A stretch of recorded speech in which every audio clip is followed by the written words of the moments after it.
चलो मैं तुम्हें एक छोटे से गांव ले चलता हूँ जहाँ सपने गर्मी की बारिश की तरह कम थे। वहीं आरव बड़ा हुआ। उसका घर मिट्टी का बना था, हर मॉनसून में छत टपकती थी और उसकी जेबें लगभग हमेशा खाली रहती थीं। लोग उसे गरीब का बेटा कहते थे, जैसे कि वह बस यही रहेगा।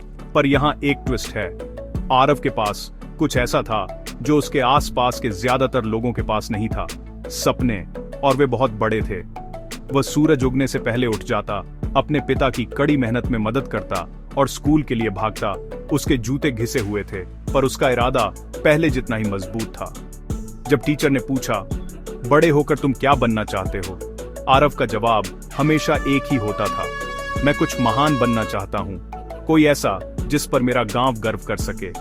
दूसरे बच्चे हंसते थे, पर आरव अपने सपने को और ज्यादा कसकर पकड़े रहा। लोग कहते थे, गरीबों को सपने नहीं देखने चाहिए। आरव बस सोचता था, अगर सिर्फ अमीरों को ही सपने देखने की इजाजत है तो हम बाकियों के लिए क्या बचा है। कई रातें ऐसी थीं जब वह भूखा सोता था। कई रातें उसकी किताबें टेप और उम्मीद से जुड़ी होती थीं, जहां वह स्ट्रीट लाइट्स के नीचे परछता था क्योंकि घर में बहुत अंधेरा होता था। उसके हाथ काम से फफोले से भरे थे, पर उसकी आंखें महत्वाकांक्षा से चमकती थीं। और फिर एक दिन नतीजे आ गए। आरव ने पूरे जिले में टॉप किया था।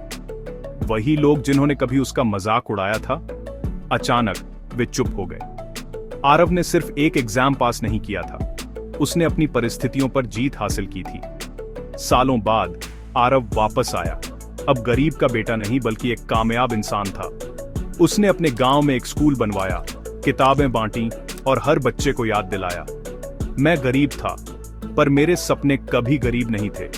मेरी परिस्थितियों ने मुझे रोकने की कोशिश की, पर हिम्मत ने मुझे आगे बढ़ाया। याद रखना, ये मायने नहीं रखता कि तुम कहां से शुरू करते हो, मायने ये रखता है कि तुम कितनी दूर तक सपने देखने की हिम्मत करते हो। तो बड़े सपने देखो, क्योंकि तुम्हारे सपने किसी की भी राय से ज्यादा कीमती हैं।